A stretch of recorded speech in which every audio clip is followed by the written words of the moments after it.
औज़ुबिल्लाहिमिनश्शैतानिर्रजीम बिस्मिल्लाहिर्रहमानिर्रहीम। अस्सलामु अलैकुम dear students, Al Wahid educational system की तरफ से खुशामदीद। आज आपका चैप्टर नंबर 2 जो कि थ्योरी ऑफ क्वाड्रेटिक इक्वेशंस है उसके हवाले से बातचीत करेंगे। यहाँ पर चैप्टर 2 में हमारे पास सबसे पहले जो आ रही चीज़ वो है nature of the roots. Roots की नेचर जो है हमें डिस्कस करनी है, और रूट्स की नेचर किससे डिस्कस की जाती है उसको हम पढ़ेंगे। डिस्क्रिमिनेंट के ज़रिए रूट्स की नेचर को हम डिस्कस करेंगे, और वो मेरे पास यहाँ पर आपकी बुक में 4 पॉइंट दिए हुए हैं। हम उन 4 पॉइंट्स के ऊपर डिस्कशन करेंगे और देखेंगे कि रूट्स किस नेचर के हैं।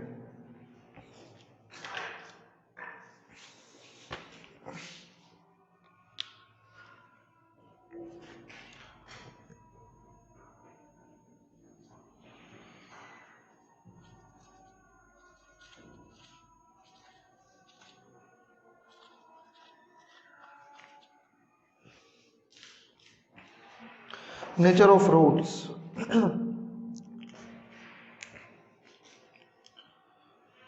सबसे पहले मैं आपको बता दूं स्टूडेंट, डिस्क्रिमिनेंट क्या होगा।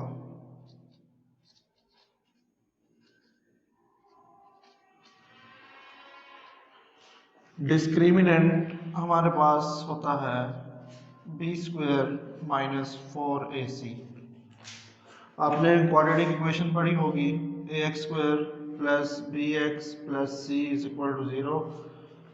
अगर हम इसके ऊपर कंप्लीटिंग स्क्वायर अप्लाई करें तो यहाँ से हमारे पास डेरिवेशन होती है क्वाड्रेटिक फार्मूले की। क्वाड्रेटिक फार्मूला यहाँ से हमारे पास डिराइव किया जाता है, डेवलप होता है b² minus 4ac over 2a। अब जो हमारे पास स्क्वायर रूट के अंदर वाली वैल्यू है वो जो है आपके डिस्क्रिमिनेंट को शो करेगी। यानी कि आपने जब भी रूट्स की नेचर को चेक करना होगा, फाइंड आउट करना होगा, तो आप उसके ऊपर ये फार्मूला अप्लाई करेंगे डिस्क्रिमिनेंट का, तो उससे आपकी रूट की जो नेचर है वो फाइंड आउट हो जाएगी।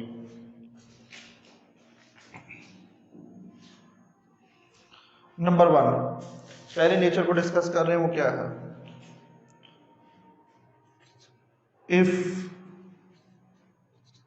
b² minus 4ac greater than 0। अगर डिस्क्रिमिनेंट आपका 0 से ग्रेटर है और क्या है साथ में परफेक्ट स्क्वायर भी है।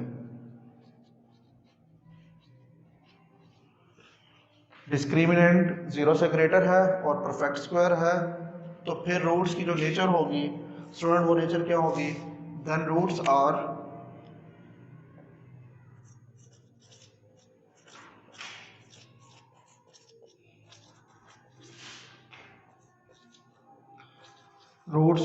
Rational, real, unequal. तो फिर रूट्स की नेचर होगी स्टूडेंट आपके पास रैशनल और वो अनइक्वल होंगे, रियल, रैशनल और अनइक्वल। इसी तरह से स्टूडेंट दूसरी नेचर को डिस्कस करते हैं।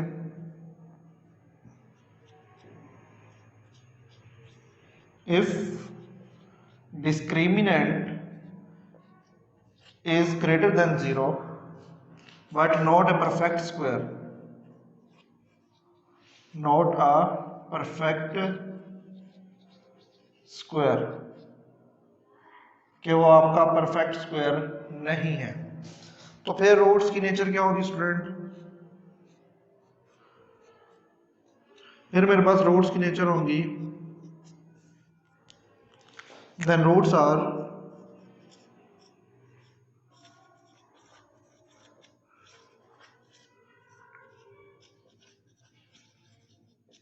irrational, real and unequal।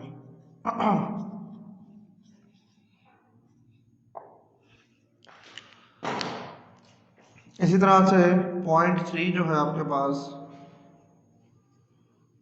वो क्या दिया हुआ student, if discriminant is equals to 0। अगर आपका डिस्क्रिमिनेंट अब 0 के बराबर आ गया है तो देन आपके रूट्स किस नेचर के होंगे student, then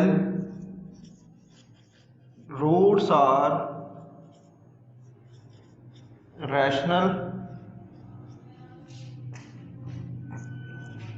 real and equal और इक्वल होंगे। अगर डिस्क्रिमिनेंट किसके बराबर होगा स्टूडेंट? 0 के बराबर होगा, तो फिर रूट्स आपके रैशनल, रियल और इक्वल होंगे। इसी तरह से point 4, if discriminant is less than 0, अगर डिस्क्रिमिनेंट 0 से क्या है, लेस देन है, तो फिर रूट्स की नेचर क्या होगी स्टूडेंट?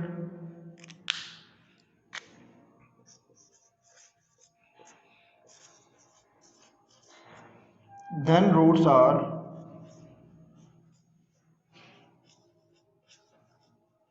इमेजिनरी, मीन्स कॉम्प्लेक्स होंगे।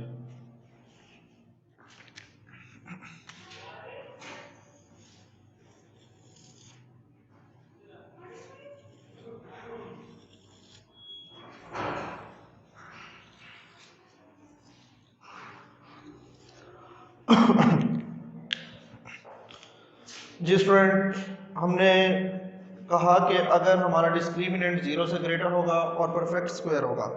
परफेक्ट स्क्वायर कौन से होते हैं स्टूडेंट? ऐसा कोई भी रियल नंबर जिसका स्क्वायर रूट लें और उसका आंसर पॉइंट में यानी कि इशारिया में ना आए, तो आपका परफेक्ट स्क्वायर होगा। अब जैसे कि सपोज करते हैं हम, परफेक्ट स्क्वायर कौन कौन से हो सकते हैं? 1 × 1 आपका परफेक्ट स्क्वायर है। इस तरह से 4 आपका परफेक्ट स्क्वायर है, 9 आपका परफेक्ट स्क्वायर है स्टूडेंट, 16 परफेक्ट स्क्वायर है, 25 परफेक्ट स्क्वायर है, 36 परफेक्ट स्क्वायर है, और इसी तरह से 49 परफेक्ट स्क्वायर है, 64 परफेक्ट स्क्वायर है, 81 परफेक्ट स्क्वायर है, 100 आपका परफेक्ट स्क्वायर है, and up to so on. ये आपके पास आएंगे जब सेम वैल्यू से मल्टीप्लाई होगी, फैक्टर मल्टीप्लाई होंगे। मीन्स के 2 2 are 4। अगर हम इनका स्क्वायर रूट लेते जाएं तो इसका स्क्वायर रूट क्या आता जाएगा स्टूडेंट मेरे पास? इसका क्या आ जाएगा? 3। तो इसका मतलब 3 से मल्टीप्लाई होगा, क्या आएगा? 9। 16 का स्क्वायर रूट लेंगे तो 4 आएगा, 4 से मल्टीप्लाई होगा तो 16। इसी तरह से 5 से मल्टीप्लाई होगा तो क्या होगा? 25। 36 का स्क्वायर रूट लूंगा 6। अब ये मेरे पास जितने भी रियल नंबर्स आ रहे हैं स्टूडेंट, ये आपके पास कोई भी पॉइंट में इशारिया में नहीं आ रहा, तो आपको ये डिफाइन करेगा कि ये आपका क्या है? परफेक्ट स्क्वायर है। इसके अलावा और भी अगर पॉइंट्स में आ जाएं लेकिन वो क्या हो? फिनाइट हो, इनफिनाइट ना हो। इनफिनाइट वो होंगे जो कि आपके फ्रैक्शन के बाद जो है वो कंटिन्यू रहते हैं, जो डिजिट जो आपकी वैल्यूज होती हैं वो कंटिन्यू रहती हैं, ख़त्म नहीं होती, वो आपकी इनफिनाइट होते हैं। जो डेसिमल यानी कि पॉइंट के बाद ही कुछ डिजिट्स पर ख़त्म हो जाए तो वो आपके तब भी वो परफेक्ट स्क्वायर बन सकते हैं। तो ये आपके सारे परफेक्ट स्क्वायर आ रहे हैं। कह रहा है कि अगर आप डिस्क्रिमिनेंट निकालें उसमें से आंसर आपका इनमें से कोई भी वैल्यू आ जाए, सपोज करें जैसे कि 1 आ गया, 4 आ गया, 9 आ गया, 16 आ गया या 25 आ गया, तो आपके परफेक्ट स्क्वायर होंगे। तो उस सूरत में स्टूडेंट हम कह सकते हैं कि हमारे रूट्स जो है वो क्या है? रैशनल है, रैशनल, रियल और अनइक्वल है। इसी तरह से अगर मैं दूसरी नेचर को डिस्कस करूं, उसमें लिखा हुआ कि if discriminant is greater than 0 not a perfect square, लेकिन वो परफेक्ट स्क्वायर ना हो। परफेक्ट स्क्वायर ना हो मसलन उसमें से कौन कौन सी वैल्यू हो सकती है? जैसे कि ये लिखी हुई है, 2 आपका परफेक्ट स्क्वायर नहीं है, 3 आपका परफेक्ट स्क्वायर नहीं है, 4 नहीं है, 5 भी नहीं है, 6 भी नहीं है। ये तमाम वैल्यूज जो हैं जो आपकी परफेक्ट स्क्वायर नहीं है, यानी कि इनका स्क्वायर रूट लेंगे तो आपके पास ये पॉइंट्स में आएंगे, आंसर इशारिया में आएंगे, तो ये आपका परफेक्ट स्क्वायर नहीं होगा। इसी वजह से हम कह सकते हैं, तो फिर हमारे रूट्स क्या होंगे? Then roots are irrational, real and unequal. और फिर रूट्स आपके इरेशनल होंगे, रियल होंगे और अनइक्वल होंगे। इसी तरह से अगर हम तीसरी इसकी नेचर को डिस्कस करें रूट्स की, तो वहां पर हमें वो बयान कर रहा है क्या कि अगर डिस्क्रिमिनेंट आपका 0 के बराबर हो, यानी कि हमने किसी भी एक्सप्रेशन का, किसी भी क्वाड्रेटिक इक्वेशन का डिस्क्रिमिनेंट निकाला है, अगर वो 0 के बराबर आ गया तो फिर रूट्स आपके क्या होंगे, then roots are rational, real and equal. तो फिर आपके रूट्स रैशनल होंगे, रियल और इक्वल होंगे। इसी तरह से स्टूडेंट अगर हम चौथी नेचर को डिस्कस करें तो उसमें हमें क्या कह रहा है कि डिस्क्रिमिनेंट अगर आपका 0 से लेस देन हो, 0 से लेस देन मुराद ये है कि वो आपका नेगेटिव में होगा, माइनस में होगा।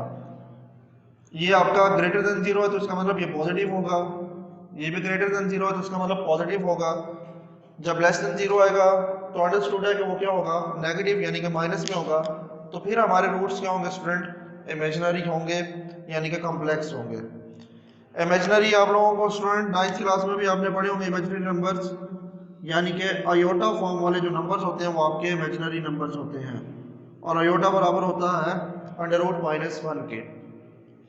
तो इन 4 पॉइंट्स के बिहाफ पर हम जो है रूट्स की नेचर को डिस्कस कर सकते हैं। आपके एक्सरसाइज 2.1 में पहला क्वेश्चन जस्ट आपने डिस्क्रिमिनेंट फाइंड आउट करना है, और दूसरा जो पार्ट है उसमें दूसरा क्वेश्चन, उसमें आपने रूट्स की नेचर को भी बताना है। तो रूट्स की नेचर को हम पहले डिस्क्रिमिनेंट के थ्रू फाइंड आउट कर लेंगे, और उसके बाद जब उसको चेक करेंगे तो देन हम क्वाड्रेटिक फार्मूला यूज करेंगे, ये क्वाड्रेटिक फार्मूला यूज करेंगे इनको प्रूफ करने के लिए। आगे ये रैशनल है, इररेशनल है, इमेजिनरी है, क्या है। तो इसलिए फिर हम जब चेक करेंगे रूट्स को तो उसके लिए हम क्वाड्रेटिक फार्मूला यूज करेंगे। तो ये आपका रूट्स के हवाले से था। अगले लेक्चर में उम्मीद करता हूँ कि आपको ये समझ में आ गया होगा। अगले लेक्चर में हम इसके मज़ीद जो टॉपिक आते जाएंगे उसको भी डिस्कस करेंगे। अल्लाह हाफिज़।